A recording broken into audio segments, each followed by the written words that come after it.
Yeah, so we're just gonna do a random question. Okay. So the first question is, did your parents ever tell you why they chose your name for you, and what does it mean? Yes. My name is Yassi. Comes from Yasmin Isabel. So Yas is from my mom's last name, Yasto. And Isabel is from our province, Isabela. Talaga. Isa na pala kayo. Yes. Ang galing ng combo, Very inventive. Okay. Is there any specific number that holds special meaning for you? 7 always used to be a lucky number po noon.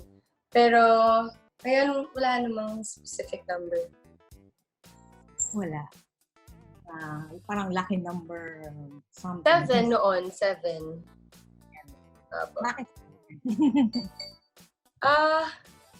Ewan ko, siguro dati nung sumasali po ako sa mga contest. When I was younger, 7, when there was a 7, I would always win somehow. So, baka kasama sa luck. Okay. Yeah. Okay. If you were reincarnated, would you want to be a boy or a girl in your next life? Just myself, I think. A girl is okay, but I don't know. Minsan inisip ko maybe I could be like an animal or exist in the flowers or in a garden, something that grows, something that blossoms. Yeah, but I do believe in that. In reincarnation? Mm-hmm. Talaga? Yeah. Where is your favorite place to escape to? Escape the beach, always. Yeah, I think it's either the beach for the water or somewhere high. The beach resembles the unknown and the greatness and how we're so small. And minsan po, pag maraming problema or pag stress ako personally, I would go there just to realize na parang everything doesn't end here. There's so much more. There's so much to explore. A lot that we don't know about. A lot that we already know. Or when we go up high, like hiking. Or just minsan nagsa-sightseeing nga lang sa mga rooftops. It used to be one of my favorite places to go.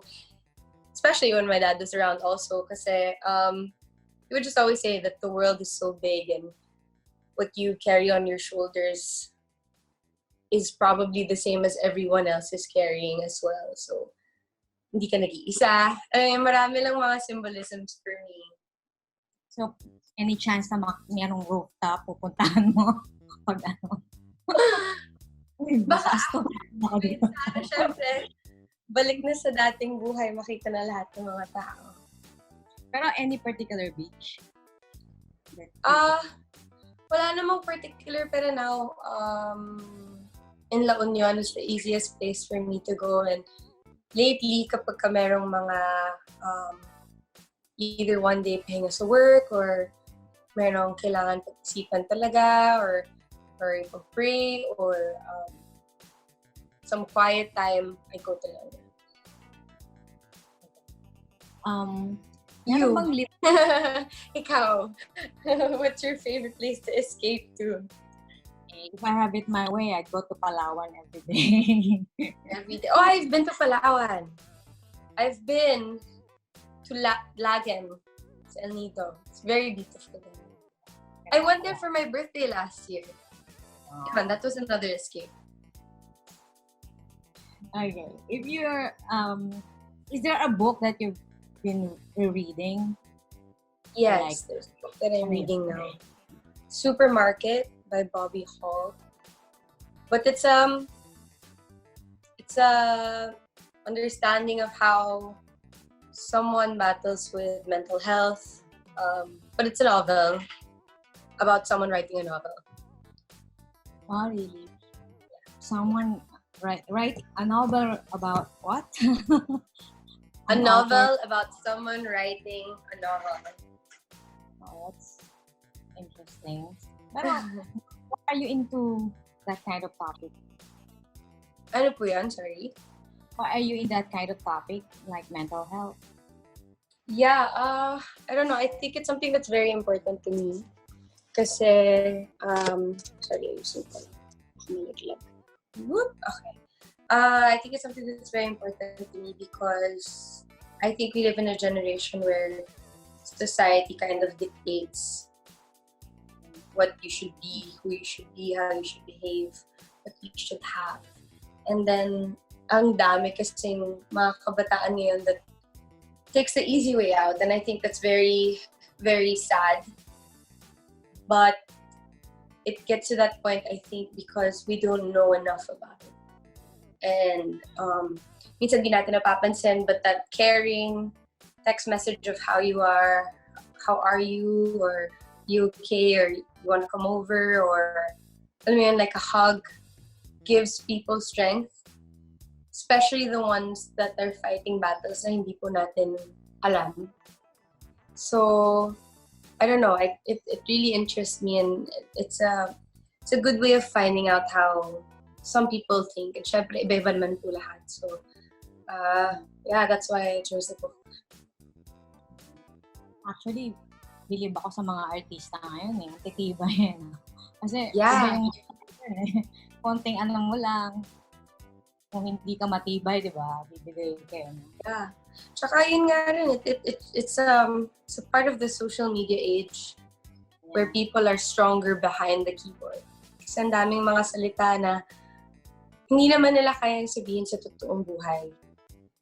At somewhere, the social media reach gives you so much positivity, pero ang dami ring negativity na umiikot, and that's why we have to start doing something about it and stop cyberbullying people, stop bashing people.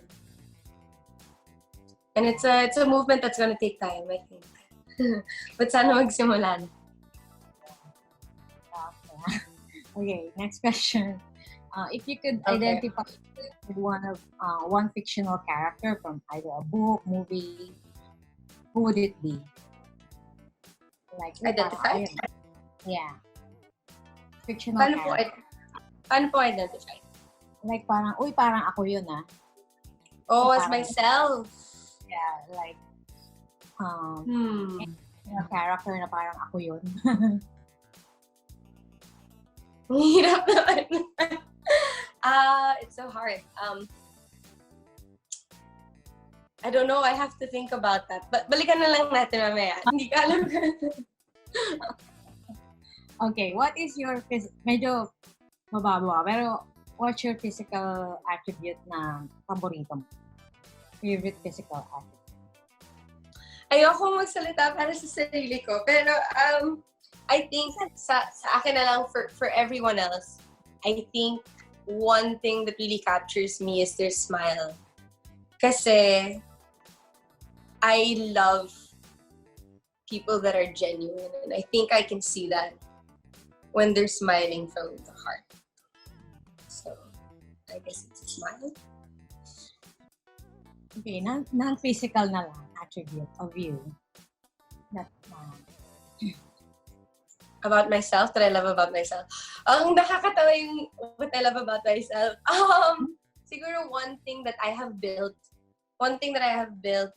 up to this age that has been inspired by so many people around me.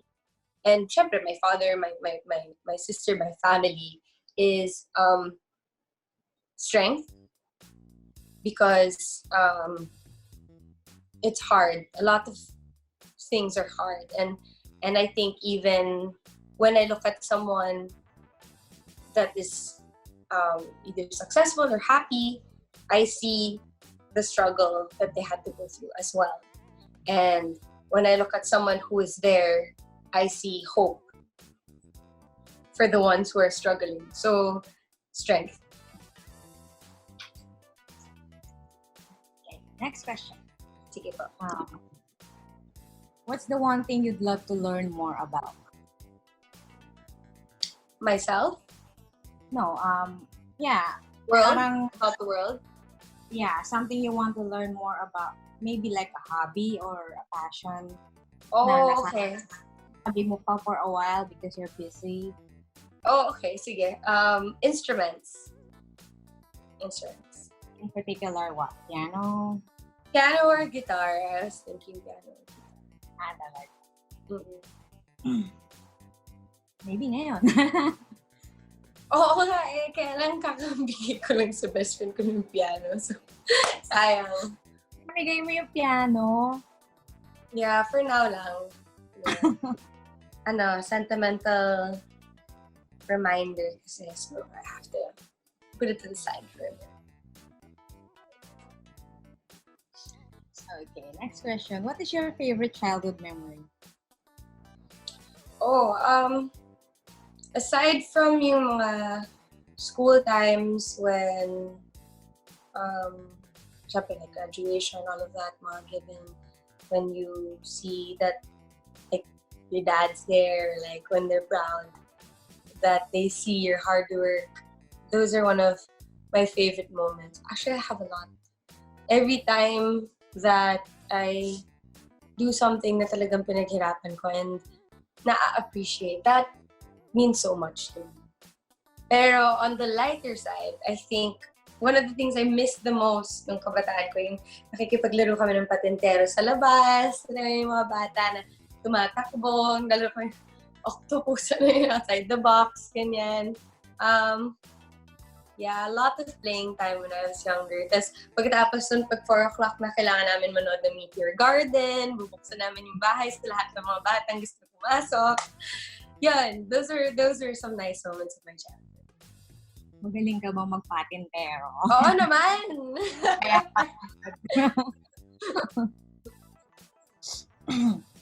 Okay. How do you think your parents would describe you as a child?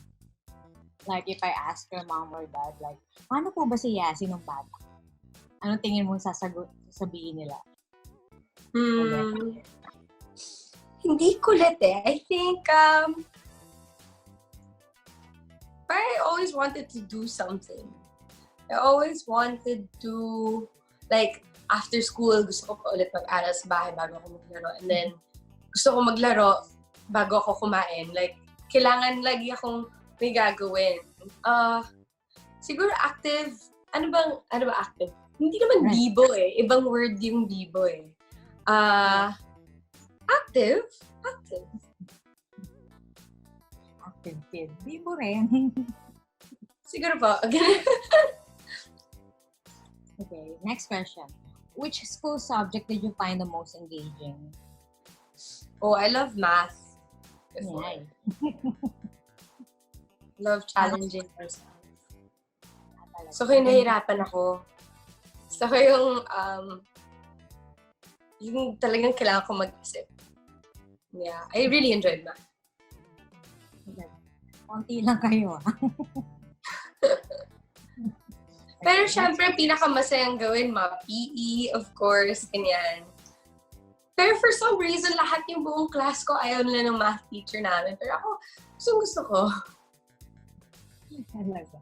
Oh, speaking of PE, kasi nga active ka, may sports ka ba nung high school? Yun ang one thing. I always wanted to play sports, pero parang ayaw ng sports sa akin. Gusto ko, nagsisimula ako nun mag-volleyball, pero hindi ako magaling. Gusto ko mag-swimming, pero hindi din ako magaling. When I grew older na lang, ngayon na lang nakahanap ng sport na tinatanggap ako. Mixed martial arts. Sus Maria. Please tayo. Opo. Tsaka hindi ko abot through the screen eh. Okay, next question. Okay. What do you consider the most beautiful word in the English language? Kindness.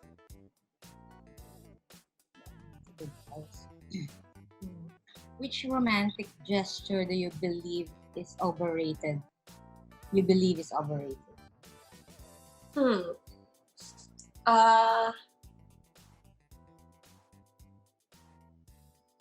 I don't know. I love romance. I love romantic things. So wala akong overrated. I appreciate everything. Tsaka pag nakikita ko siya sa ibang tao, kinikilig ako. So the simple things, even a card, a piece of flower, yun, parang pagbukas ng pintuan, pag-alalay, I love them all. Okay. Take note, everyone. Ay, grabe naman. If you wrote a book, who would you dedicate it to? My dad. Yeah. What is the one thing you hope you can accomplish by the end of the year? Play an instrument. Small goals na lang. Play an instrument. Personal goals. Okay. Bakit naka-freeze yung screen mo? Unfair interview. Wala akong kausap. Hindi ba ako nakikita the whole time? Hindi po gumagalaw. Naka-smile lang po kayo. Ayun! Okay. There. Oh, back to sorry. Zoom meetings. Oh my God. Kasi hindi ako millennial. Just... Okay. What's the weirdest app do you have in your phone? Wala ako masyadong app but my favorite to play is, Heads Up. Pinohen nyo. Talaga?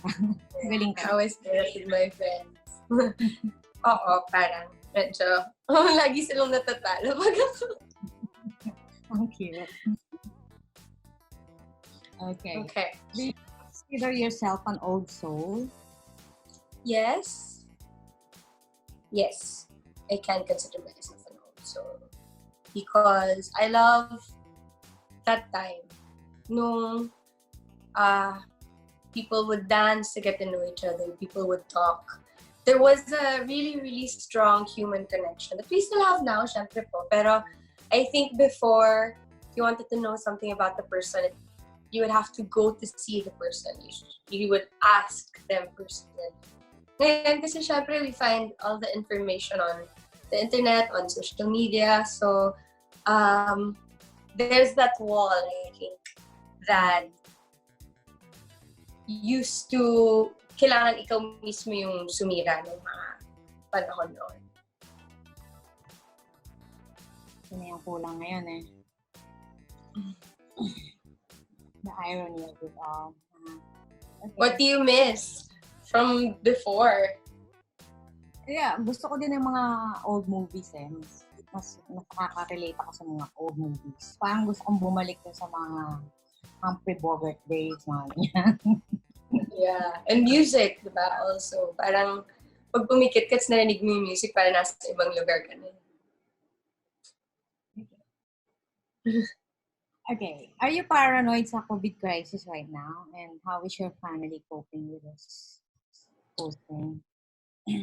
I don't think that I'm paranoid. And I think that's one of the things na kailangan po nating maiwasan din. Kasi po, being paranoid is something that can parang fiddle with your mental health as well. Na once we hear all of these news and it's very sad about what's happening po. It's very, very sad.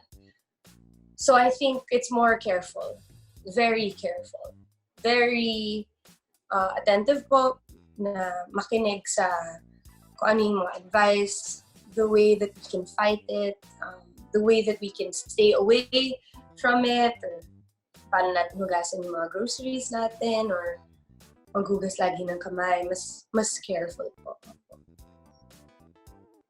Pero, yun nga, tama. Yung mental health part, how are you coping with it? Kasi during the beginning po of the crisis, I didn't stop checking the news. I didn't stop worrying, syempre, about us, the Philippines.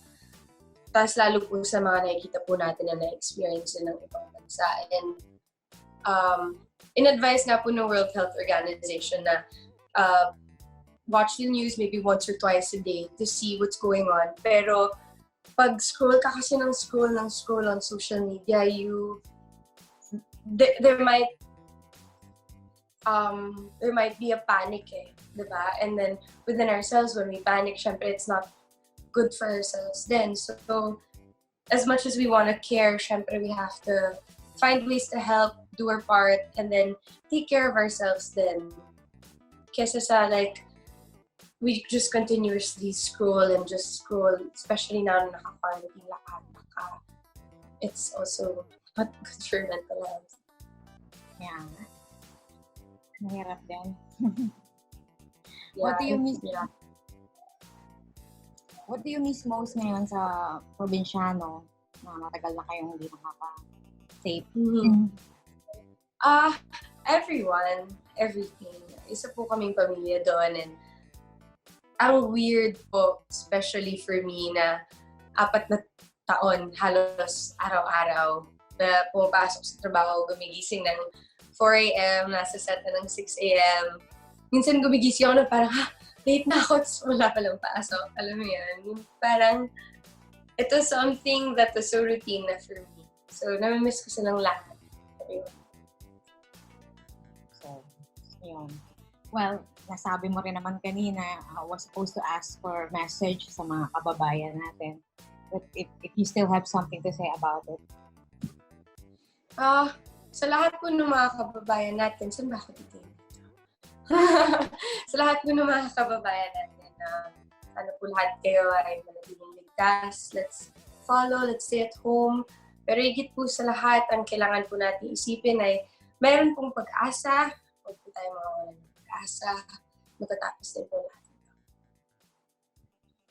Yeah. Yassi, thank you so much for... Thank you. Thank you po, Anna. Thank you.